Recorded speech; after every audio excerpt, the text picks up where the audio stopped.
আমরা এসেছি চর কুকরিমুকরিতে। বঙ্গোপসাগরের কোল ঘেঁষে মেঘনা এবং তেঁতুলিয়া নদীর মোহনায় এই চরটি অবস্থিত। ভোলার চরফ্যাশন উপজেলার অন্তর্গত কুকরিমুকরি আপনার জন্য অপেক্ষা করছে এর বিস্তীর্ণ শ্বাসমূলীয় বনাঞ্চল এবং খুব সুন্দর একটি সৈকত নিয়ে। চর কুকরিমুকরি সৌন্দর্যের জন্য দ্বীপকণা নামেও পরিচিত। ধারণা করা হয় প্রায় ৮০০ বছর আগে এই চরটি জাগে এবং ৭০০ বছর আগে এখানে ও মনপুরায় জলদস্যুদের আস্তানা ছিল, কিন্তু পরে কোনো এক সময় চরটি পানির নিচে তলিয়ে যায় এবং ১৯১২ সালে আবার জেগে ওঠে।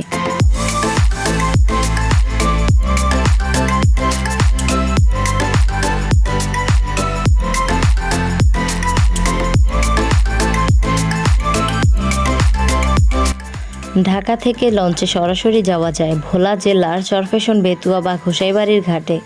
সেখানে মোটরসাইকেলে কিংবা সিএনজি অটোরিকশা ভাড়া করে দক্ষিণাইচার কচ্ছপিয়া ঘাটে যেয়ে ইঞ্জিন নৌকায় বেশ খানিকটা পথ পাড়ি দিয়ে পৌঁছাতে পারবেন চর কুকরিমুকরিতে।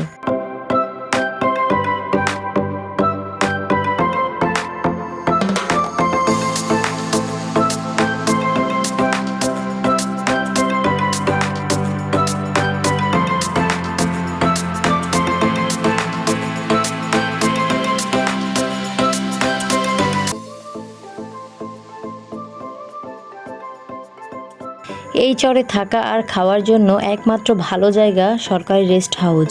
আধুনিক এই রেস্ট হাউসে থাকতে হলে আপনাকে আগে থেকেই অনুমতি নিয়ে যেতে হবে।